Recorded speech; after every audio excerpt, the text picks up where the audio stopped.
What's up, guys? Fish Tank Dave here, and welcome to another video. Yeah, we've gotten sorry for the late post. I've been trying to make sure I post at least once a week. Obviously that did not happen, but we got lots to update here. If you follow the channel, we're basically doing in the entire basement area. I also have another video to make on I accidentally am breeding something in the 15-gallon tank, which is crazy, as well as you know, there's been some successes and then also some failures and just, you know, things like that. But let's focus on the trout goodeids, ilyodon, furcidens. These guys are doing absolutely fantastic. Had a second batch of fry drop. I don't know exactly how much fry is in here, how many fry, but there's probably a good, probably nearly 10 now. Some of them are actually big enough to kind of hang out with the adults now, which is really, really cool. And you can see that we got heavily planted to keep those guys safe up here. Hey, these two, there's two fry in there that are actually kind of squabbling a little bit. That's kind of interesting. But this hornwort and elodia, I think it's called, is getting so big that I'm gonna have to cut it soon. You can see it's just overflowing in here, and look at this behavior. Look at that. The two fry are actually like kind of fighting with each other. I don't know if you can see. Wait, yeah, there it is right there. See it? They're kind of going at each other, which is nuts. And they're good. I don't know, inch and a half now. The first batch. You can see here that one of the females is actually look like she's gonna have another baby, which is crazy. Actually, both females. She's starting to look a little plump as well, which that's crazy. So yeah, the fry is everywhere. These guys are literally fighting again. Let me see. Yeah, they're literally like, I've never seen that before. They're actually kind of fighting each other, which is crazy. And they're just starting to get color on them too. Some of the fry in here are getting pretty big, but yep, my favorite goodeid for sure. Come springtime, I probably will have these available for sale, even locally, or probably even ship them as well, because I plan on switching these guys to a 40 breeder. This is a 29-gallon right now, but they seem to be thriving, so I don't want to change anything, you know? They're breeding in here. The females are pregnant twice. I've already had 2 batches in here, and these goodeids are kind of notorious for being kind of harder to breed. So the fact that I've had so much success in such a short amount of time, I am like, I don't want to change a thing. So let's get to the Swordtail tank now. Let me back up a little bit here. Now the Swordtail tank, looking really good with the plants, looking great. We did have one big failure in here, which was that the main female that's been making babies like clockwork for me, she unfortunately passed away. The breeding pair that I got, the male and female, they were both full grown when I got them, so I have no idea on age or anything like that. So they could have been, she could have been 2, she could have been 5 years old for all I know. I don't know. There's one right there that I'm probably going to end up having to cull, which I don't really cull my fish. They've got like a bent spine.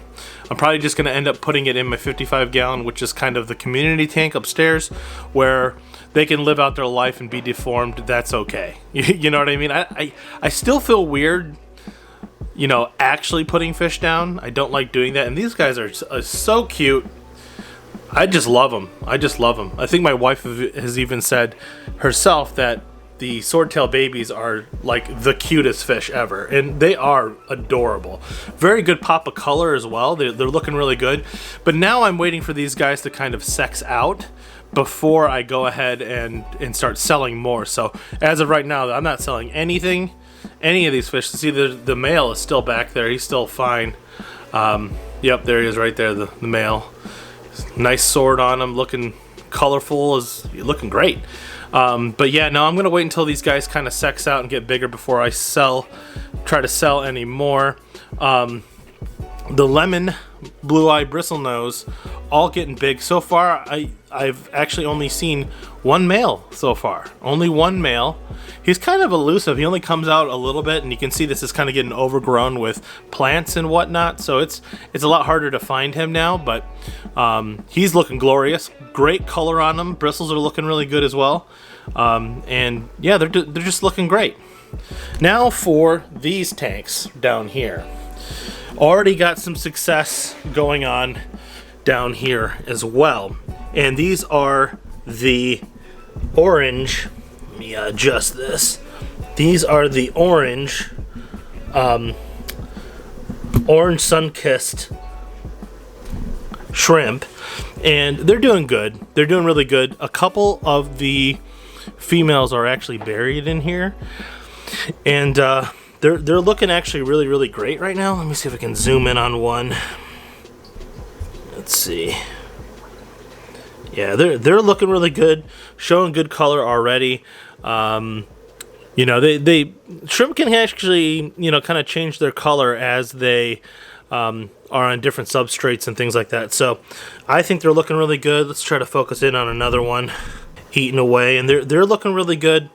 I saw at least 2 buried females in here so far, so that's awesome. Then next tank is the killifish tank. These are the chocolate Swordtail killifish, Australes chocolate, I think it's called, something like that. He's looking really good. When I first got him, his fins were all nipped up, but now he's looking really nice. They've been spawning on that spawning mop for me a lot, but I've been very lazy on getting their eggs. I did try to get their eggs going one time and failed. Kind of didn't do it right. I got some was it cocoa fiber and stuff to try again, but I didn't realize that the incubation period was a lot longer than I originally thought. So it's like somewhere around the range of 3 weeks to a month, which that actually surprised me. Next tank is actually the yellow neocaridina, and these guys are doing the best so far out of all the ones that I have. There are baby shrimp in here. There is another, I think 2 more buried females in here, and I did see oh yeah, there's one right there. Let me see. It's really hard to see him right now. Zoom in on him. He's just past. Man, is it ever hard to see them? He's right here, right there. You can barely see him on the camera right now. Yeah, there are baby yellow caridina shrimp in here, and they're looking great. No issues with these guys at all. I only did 1 water change so far in probably 2 months. So I think that's the biggest problem with people with shrimp, is they try to do too much at one time, and they end up disrupting things more than actually getting things good. The shrimp, like I explained in other videos, they don't like a lot of change. They don't want things moved around a lot on them and things like that. So, you know, stability is key with these guys. So I rarely, I change, especially when the colony's first starting out, I change water like once every month, once every 5 weeks or so, and kind of do it that way. So actually, yeah, there's another little small baby right here. One second. Let's see if we can actually get him on camera. Right there. Right there. Yeah. So, yeah, these guys are doing the best out of the new ones that we got. Already have babies in the tank, which is awesome. And, yeah, they're really thriving. I really got them dialed in. We did have some loss with the yellow ones. I guess the yellow ones are notorious for being kind of sensitive. But, you know, if you ever do get them from me, they'll be used to our water. So, you know, I did lose a couple in the process. I think I only lost one of the orange shrimp. Only one. So, next is the electric blue acara tank. And you can see these guys are turning into chunk monsters. They are, look how big that guy is now. These guys were little babies at one point, but their color is just, look at that. They are gorgeous. Always loved this fish. Was the first cichlid I got, actually, since getting back into the hobby. I hope they do end up making a pair out of these 3. But you can see that they're all super healthy. They're all doing really well. Love their color, love the way they look, and if they end up pairing off, great. If not, you know, they're beautiful fish. I will just enjoy them. So this tank was really just for, you know, my own purposes of just enjoying the fish, not necessarily for breeding for profit or anything like that. So I just love them. I just love the way they look, and I actually got them from Pet Haven, which actually gets fish from local breeders. So this was from a local breeder, which is great. You know, already used to our water, everything. They look amazing. This is the first generation of the Endlers, and they have been coming out almost all half black at this point. There are some babies in here, which is great, but I've kind of split the gene pool up with the 20 gallon that I have over here that I'm going to show you guys in a second, and that is basically my breeding stock. These are great, don't get me wrong, but not what I was actually going for. This right here is actually my breeding stock, and you can see the females are looking great. The females are, let's back up here. The females are half black with like you know, white or yellow tips, and then you got the actual, you can see one male coming out right there. You got the Cobra Endlers that are coming out that are a bit more colorful, and it's tending to breed true now. Almost true. I've had to pick out a couple females that looked like a little bit of the wrong color. This guy right here that I'm focusing on, he might have to be removed eventually, but over time, I'm very close right now. It's about 98% breeding true, and I think I just need to wait a little bit longer. But you can see, I mean, there are babies everywhere in this tank. This is a 20 gallon tank, and it is full of babies. Then, big success here. These are the Maltese, Neocaridina multifasciatus, and there is a baby right there. Let's see if we can see him. Right there.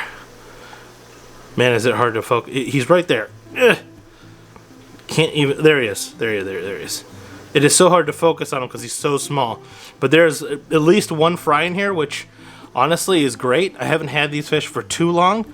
If you look, I mean, it is overloaded with guppy grass, and they have started actually, like, you know, building their own territories and stuff, digging things out and things like that. I've already taken a huge heaping load of guppy grass out of here, and it is already regrown. But it's really awesome to see that there are some fry in here. They were young when I got them, so their first batch might be small. I'm sure there's more fry than I can see. They're experts at hiding. So there might even be 20 fry in here for all I know. I have no idea. All I know for sure is I've seen at least 1 to 2 fry in this area, and that's about it. These guys, oh my god, breeding like crazy. You can already see there's babies everywhere. If you look right here, babies. There's about 17 babies in here, and the skiffia multipunctata goodeids. You can see this female looks like she's probably holding again. Not holding, but, you know, pregnant again. But yeah, 2 batches, 17 babies. That's really good. Coolest part about this fish. Let me set this up here. Coolest part about this fish is they do not mess with their fry at all. They don't mess with their fry. They don't attack their fry. They don't eat their fry. And super underrated fish. This fish is actually, the males are gorgeous. Absolutely gorgeous. Let me see if I can, there we go, get some good color on them. But yeah, you can see, I mean, look at that male right there. Gorgeous. You got females, and like, this is just a big happy family. They don't attack their fry, like I said. This tank is probably doing the best. The trout goodeids are doing great too. But it's good, always good to see success, you know. Always good. Always good. This is just going to be a sneak peek. This last tank's going to be a sneak peek. I was just got into corals with the saltwater tank, and I know this is mainly a freshwater channel, but you can see this tank has changed a lot. I got a new light, which is a fluval marine and reef 3.0, which honestly I love it, but I will go in great detail with this tank eventually coming up. Right now you can do a full 24-hour day and night cycle. Got a new puffer. His name is Dexter.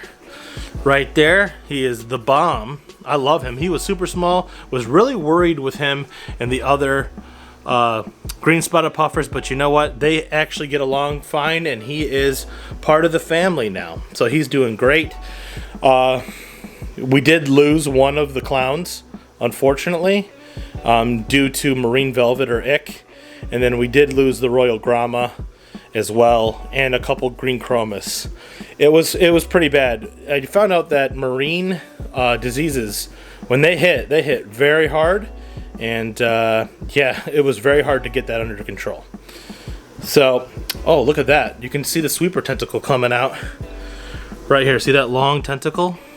There's a long tentacle right there that's going to start sweeping out, and that's actually looking to sting things around it, just to make sure that there's room. I kind of wonder if I put that trumpet coral a little too close. Clownfish is doing great. So yeah, that's just a sneak peek of this tank. I actually love this tank now. I'm really been really successful with the corals and all that, and so far I've picked a lot of the easier ones, and yeah, everything's doing really well. Loving this tank. So guys, that is pretty much it for the video. This is just a quick wrap-up video, quick update video on everything that's been happening. There's been so much going on. I've been holding off selling the shrimp for now, letting them kind of repopulate. If you did pick up from me locally, thank you. That actually helped so much to help fund everything in this hobby for me. I was able to buy that rack behind me with the funds with selling shrimp, and actually get more shrimp to breed. So come spring / summertime next year, 2021, I should have so much for sale. It's going to be amazing. If you're interested in the livestock that I have, some of the goodeids that I'm going to have, things like that, make sure you check out the Facebook page below. I will be posting my stock when it's available there. Or if you have a question for me, you can reach out, you can send me a message there as well. So anyway, guys, that is going to do it for the video. If you enjoyed this video, hit that like button, subscribe if you haven't already, and I'll see you guys in the next one. Later.